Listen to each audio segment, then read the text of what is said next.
Jumpa lagi dalam materi baru tentang pengadilan pajak. Secara teori, ada 3 lembaga peradilan atau institusi yang berwenang menyelesaikan sengketa pajak atau perselisihan pajak. Yang pertama adalah peradilan administrasi yang tidak murni. Peradilan administrasi yang tidak murni. Namanya saja tidak murni. Artinya apa? Lembaga atau institusi peradilan ini sebenarnya tidak ada hakim yang netral. Tidak ada hakim yang netral. Karena apa? Karena yang jadi hakimnya yang mengadili adalah juga pihak yang bersengketa di dalamnya. Misalnya apa? Misalnya adalah saya mengajukan keberatan pajak atas pajak PBB. Pajak PBB adalah kewenangan dari bupati atau wali kota. Saya mengajukan keberatan pajak, minta penurunan pajaknya. Tetapi apa yang saya ajukan minta keringanan tadi itu berupa keberatan pajak, saya juga berhadapan dengan pejabat bupati atau wali kota yang bersangkutan. Sehingga apa? Antara saya sebagai wajib pajak PBB dan wali kota atau bupati sebagai fiskus, ini beliau adalah yang menerbitkan ketetapan pajak PBB sebagai aparatur pajak PBB, berselisih bersengketa dengan saya karena saya keberatan pajak. Yang memeriksa siapa? Yang memeriksa juga bupati wali kota. Artinya apa? Ini ketidakseimbangan. Akibatnya apa? Akibatnya nanti yang namanya saya sebagai wajib pajak adalah posisinya lemah. Seringkali apa? Kalah. Andai kata diturunkan pajaknya pun nggak signifikan, sedikit, kecil. Atau dapat juga pada pajak penghasilan. Misalnya pajak penghasilan karena pajak penghasilan tertentu saya merasa keberatan terhadap pajak yang ditagihkan kepada saya, maka saya mengajukan keberatan kepada Kepala KPP, Kepala Kantor Pelayanan Pajak, yang menerbitkan, yang menagih Kepala Kantor Pelayanan Pajak. Saya wajib pajaknya mengajukan keberatan. Hakimnya siapa? Hakimnya juga adalah pejabat yang menerbitkan surat ketetapan pajak penghasilan. Sehingga apa? Posisi ini nggak seimbang. Saya wajib pajak, posisinya lemah. Andai kata dapat diturunkan pun atau menolak pembayaran pun tidak signifikan. Maka inilah seringkali terhadap permohonan keberatan pajak itu tidak memuaskan bagi wajib pajak. Karena nggak puas atas putusan keberatan pajak, maka ada yang kedua, namanya adalah peradilan administrasi murni. Peradilan administrasi murni adalah peradilan yang berwenang tentang pajak, yang tempat mengajukan banding atas putusan peradilan administrasi tidak murni tadi itu. Jadi tadi misalnya keberatan pajak ke wali kota, saya kalah, saya nggak puas, saya mengajukan banding kepada peradilan administrasi murni. Pada peradilan administrasi murni, ini sudah relatif bagus, baik. Karena apa? Ini sudah lebih seimbang. Ada hakimnya, tetapi hakimnya bersifat hakim administrasi juga. Mengingat bahwa hukum pajak memang pada prinsipnya adalah hukum administrasi. Dalam historisnya di Indonesia, itu namanya peradilan administrasi murni, itu dikenal sebagai MPP, Majelis Pertimbangan Pajak. Ini aturan zaman Belanda, MPP, Majelis Pertimbangan Pajak. Produk hukum dari pemerintahan Belanda dulu saat dijajah. Kemudian dikembangkan, diganti produk hukum Indonesia, namanya adalah Majelis Pertimbangan Pajak. Tadi dirubah namanya menjadi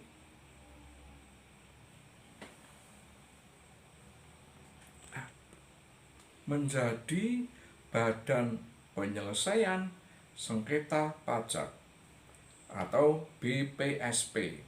BPSP ini sudah produk hukum nasional. Kewenangannya apa? Yang namanya peradilan administrasi yang murni tadi itu, kewenangannya ada dua hal. Satu, menerima banding dari putusan keberatan pajak yang berupa peradilan administrasi tidak murni. Yang kedua adalah menerima gugatan. Gugatan dari siapa? Gugatan dari wajib pajak ataupun gugatan dari fiskus atau pejabat pajak atau pemungut pajak. Jadi yang namanya peradilan administrasi murni sudah ada hakimnya yang bersifat netral, menengahi dari pihak-pihak yang bersengketa atau berselisih. Sekarang yang terakhir, perkembangannya, sekarang yang namanya BPSP disempurnakan lagi, diganti namanya pengadilan pajak. Jadi historisnya peradilan administrasi murni di Indonesia ada tiga. Pertama dulu MPP, Majelis Pertimbangan Pajak, ini produk hukum Belanda. Kedua BPSP, Badan Penyelesaian Sengketa Pajak, ini sudah produk hukum Indonesia. Dan yang ketiga sekarang ini adalah pengadilan pajak. Yang terakhir ini adalah pengadilan pajak lebih sempurna. Karena apa? Karena ini terhadap putusan pengadilan pajak itu masih dapat diajukan peninjauan kembali atau PK atau hearing ke Mahkamah Agung. Ini adalah upaya hukum yang sifatnya luar biasa. Dengan catatan apa? Adanya novum atau bukti baru yang belum pernah diungkapkan dalam persidangan sebelumnya. Sudah ketemu dua ya, satu peradilan administrasi tidak murni, dua peradilan administrasi murni. Sekarang yang ketiga adalah peradilan tata usaha negara. Namanya peradilan tata usaha negara, kewenangannya sangat luas. Kewenangannya adalah dalam menangani, menyelesaikan sengketa antara warga negara, antara penduduk berhadapan dengan pemerintah, dengan pejabat tata usaha negara. Jadi ini adalah lembaga peradilan yang diatur di dalam Undang-Undang Pokok Undang-Undang Pokok Kehakiman yang meliputi ada 4 lembaga peradilan. Di dalamnya ada namanya Peradilan Tata Usaha Negara. Kewenangannya luas sekali. Siapa warga negara, penduduk, berhadapan, berselisih, bersengketa dengan pejabat tata usaha negara, dengan pemerintah, maka itu kewenangannya ada pada Peradilan Tata Usaha Negara. Yang namanya warga negara, namanya penduduk, itu luas sekali. Di dalamnya termasuk namanya adalah wajib pajak. Sedangkan di dalam pejabat tata usaha negara, pejabat pemerintah, pemerintahan, termasuk di dalamnya adalah fiskus atau pemungut pajak. Sehingga apa? Sehingga sebenarnya di dalam PT-UN, Peradilan Tata Usaha Negara itu kewenangannya sangat luas. Cuma problemnya di dalam Undang-Undang Pengadilan Pajak disebutkan secara tegas bahwa kewenangan Peradilan Tata Usaha Negara itu tidak berwenang untuk menyelesaikan sengketa pajak. Tetapi dalam Undang-Undang PT-UN memang kewenangan yang sangat luas. Sehingga sebenarnya ada yang berpendapat bahwa ada dua institusi dalam sengketa pajak itu, ada yang melalui pengadilan pajak dan ada juga yang melalui PT-UN. Pendapat para ahli hukum menyatakan ada dua kewenangan. Satu adalah pengadilan pajak dan kedua adalah Peradilan Tata Usaha Negara. Nah, sekarang bagaimana kalau bersengketa di pengadilan pajak? Jadi ada cerita bahwa kalau misalnya keberatan pajak kalah, maka dapat mengajukan namanya banding ke peradilan administrasi yang murni. Andai kata di situ kalah, maka oleh undang-undang pajak sekarang dimungkinkan adanya upaya hukum luar biasa dengan mengajukan PK, peninjauan kembali atau hearing ke Mahkamah Agung jika ada novum atau bukti baru. Ya, itu yang pertama. Tapi yang kedua, ada pihak yang berpendapat daripada nanti kasasi juga belum tentu menang. Yang kasasi siapa? Yang kasasi itu biasanya wajib pajak, belum tentu menang, maka ada pihak-pihak wajib pajak yang mencoba memanfaatkan, menggunakan kesempatan Peradilan Tata Usaha Negara. Dan faktanya ada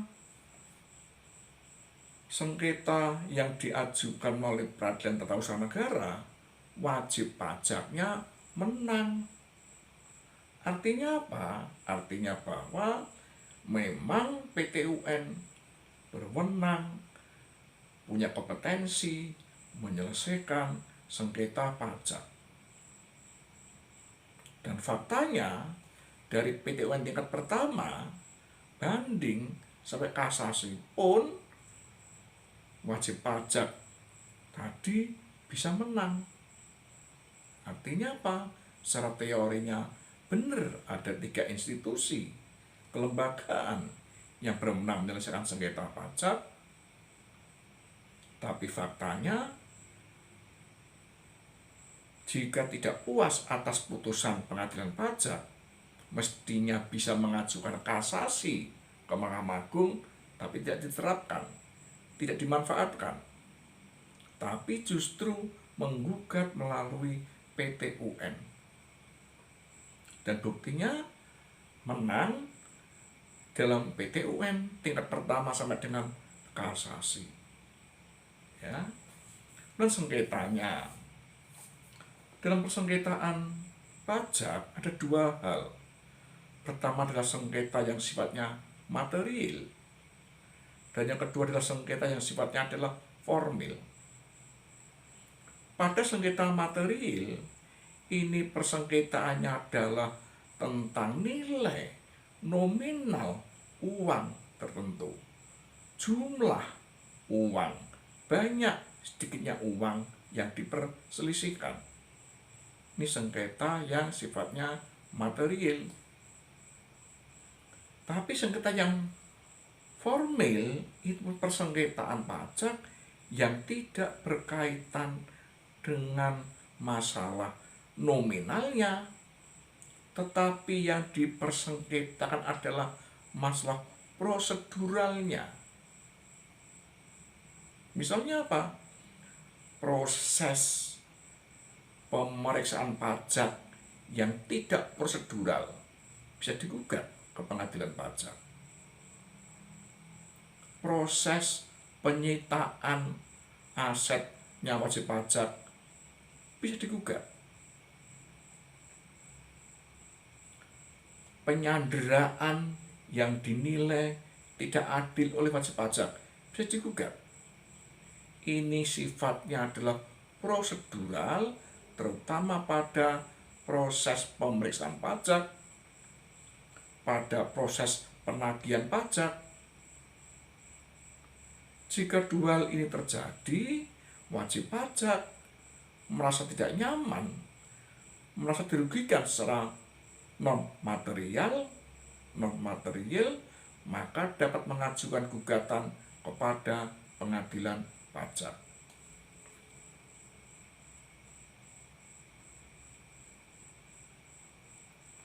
Selanjutnya, sekarang secara khusus masuk ke pengadilan pajak. Pengadilan pajak berdasarkan Undang-Undang Nomor 14 Tahun 2002. Jadi Undang-Undang Nomor 14 Tahun 2002 tentang pengadilan pajak.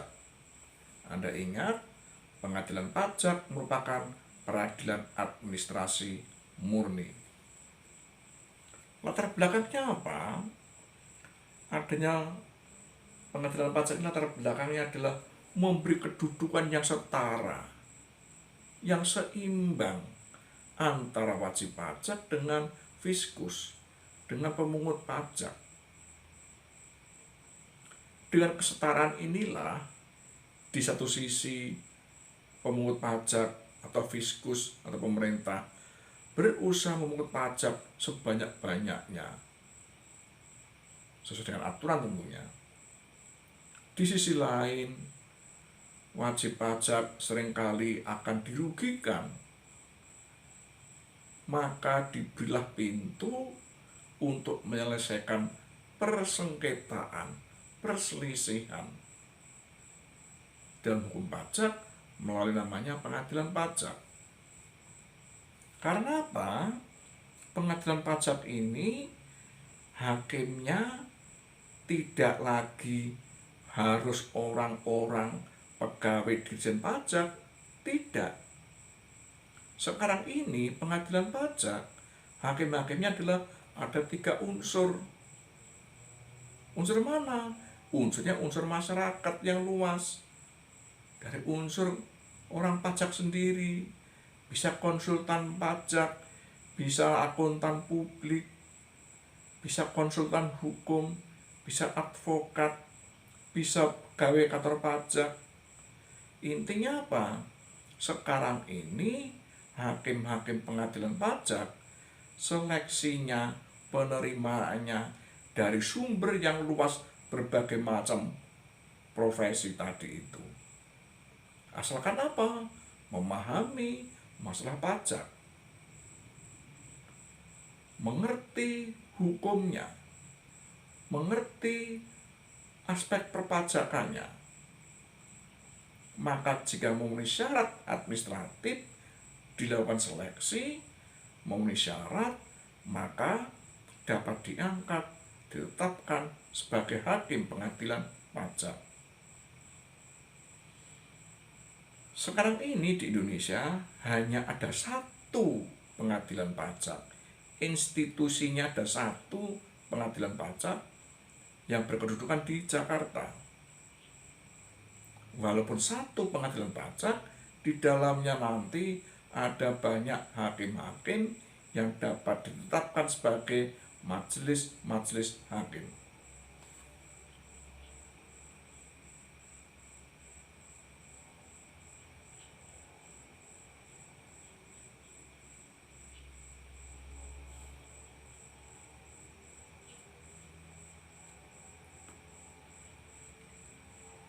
Kemudian kewenangan yang lainnya, ini agak aneh sebenarnya. Kewenangan pengadilan pajak itu anehnya ada dua hal.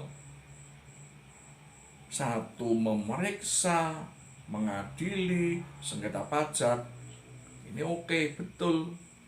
Tapi yang kedua, ada kewenangan lain yang agak aneh. Mengawasi kuasa hukumnya dari pihak yang bersengketa. Apakah waktunya cukup? Apakah mampu setiap kuasa hukum pihak-pihak yang bersengketa itu diawasi?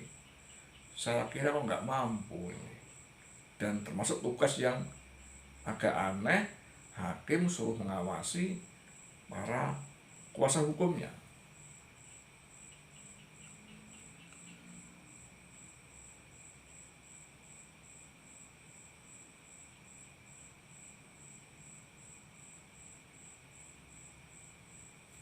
Saya kira itu saja sebagai bahan pelengkap, karena materi pokoknya sudah saya upload dalam materi yang saya sampaikan kemarin.